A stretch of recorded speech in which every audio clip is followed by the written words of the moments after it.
नमस्कार दोस्तों, स्वागत है आप सभी का फ्यूचर स्टडी चैनल पर।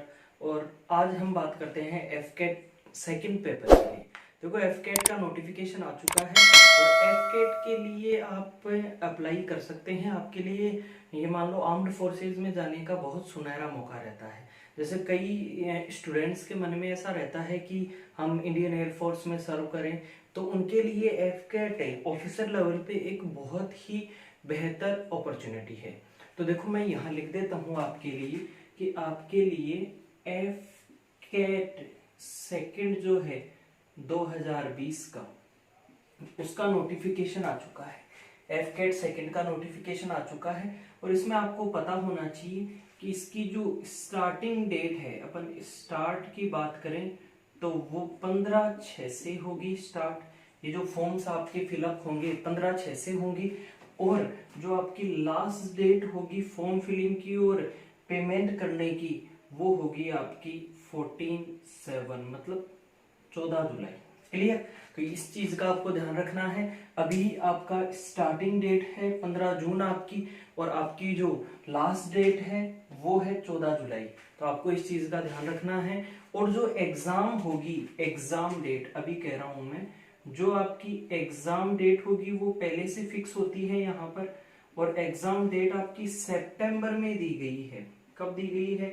सितंबर 2020 में। और 2 दिन होगी 19 और 20, 2 दिन मिलाकर होगी 19 और 20, 2 दिन। हमेशा जैसा कि आपको पता होगा, हमेशा एफकेट की जो एग्जाम होती है वो 19 और 20 तारीख को होती है। तो इस चीज का नोटिफिकेशन आ चुका है। नोटिफिकेशन के अंदर एक तो परमानेंट कमीशन और एक शॉर्ट सर्विसेज कमीशन, पीसी और एसएससी, इन दोनों के बेसिस पर आपके एग्जाम्स होते हैं। क्लियर? जब आप एग्जाम क्वालिफाई कर लेते हैं तो फिर उसके बाद में, एग्जाम क्वालिफाई करने के बाद आपका एसएसबी इंटरव्यू होता है। एसएसबी इंटरव्यू के बारे में भी मैं आपको डीप नॉलेज दूंगा, क्योंकि मुझे पता है, मैंने एसएसबी इंटरव्यू 4 बार दिया है आज अब तक, और इस बार भी मेरा पेंडिंग में है। अभी जो एफकेट 1 है उसमें भी मेरा सिलेक्शन है। केवल इस इंटरव्यू की डेट कोरोना के कारण अभी दे नहीं पा रहा है डिपार्टमेंट, क्योंकि अभी हर जगह कोरोना स्प्रेड है, तो वहां दे नहीं सकता, रिस्क नहीं ले सकता डिपार्टमेंट। क्लियर? और ऑफिसर लेवल पर तो बिल्कुल किसी भी कतई 1% भी चांस नहीं है कि वो रिस्क ले ले। तो आप ध्यान दें, एफकेट जो सेकंड है, मतलब साल में 2 बार वैकेंसी निकलती है। अब कोई सोचे सर ये क्या गर्ल्स के लिए है? तो हाँ, मैं कह सकता हूं बोथ मेन एंड वुमेन, दोनों के लिए है ये। मतलब परमानेंट कमीशन मैन और शॉर्ट सर्विसेज कमीशन दोनों के लिए, मैन और वुमेन के लिए। क्लियर? इसके बारे में एसेंशियल्स पैरामीटर आप देख सकते हैं। जैसे इसमें जो पोस्ट होती हैं आपके लिए, वो एक तो होती है फ्लाइंग ब्रांच की, फ्लाइंग ब्रांच मिनिमम इसी में एज होती है।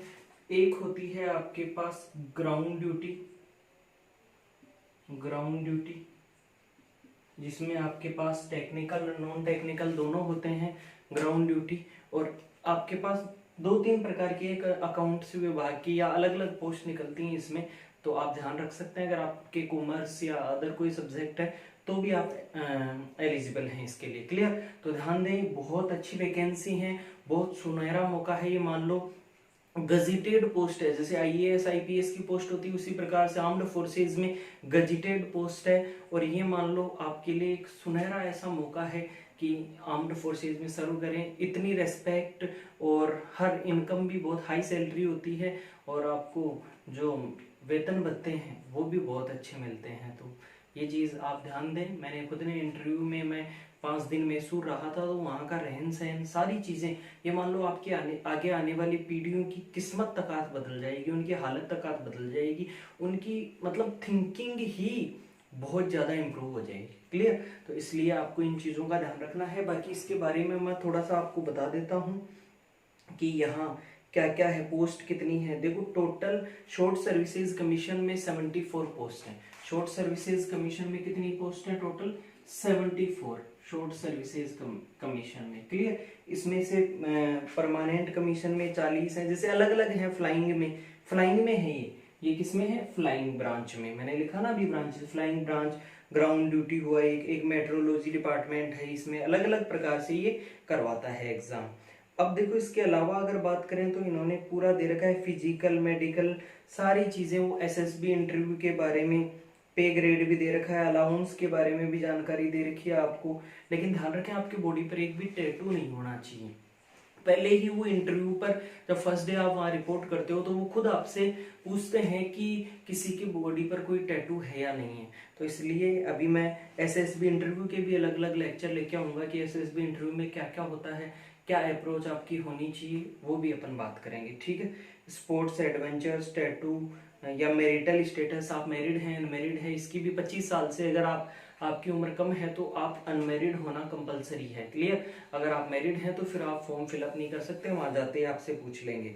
और इसके अलावा अगर हम बात करें तो जो आपको टीएवीए मिलता है उसकी बात होती है, ट्रैवलिंग अलाउंस। तो बाकी सारी चीजें हम आगे डिस्कस करेंगे, लेकिन एक बार आप ध्यान दें कब आपको फॉर्म भरना है, क्या एलिजिबिलिटी है, इसके लिए आप कौन कौन से स्ट्रीम से हैं, जैसे बीएससी बीए कौन कौन भर सकता है इन्हें, इस प्रकार का आप ध्यान दें। सीडीएस से भी ये मान लो टक्कर ही, उससे भी प्लस ही कहेंगे हम इस पोस्ट को, एफकेट को, जिसे हम कह सकते हैं क्या, इसमें इसकी फुल फॉर्म क्या होगी हमारे पास, कॉमन एडमिशन टेस्ट होगा क्या, एयरफोर्स कॉमन एडमिशन टेस्ट। हाँ, ये फुल फॉर्म होगी आपकी। क्लियर।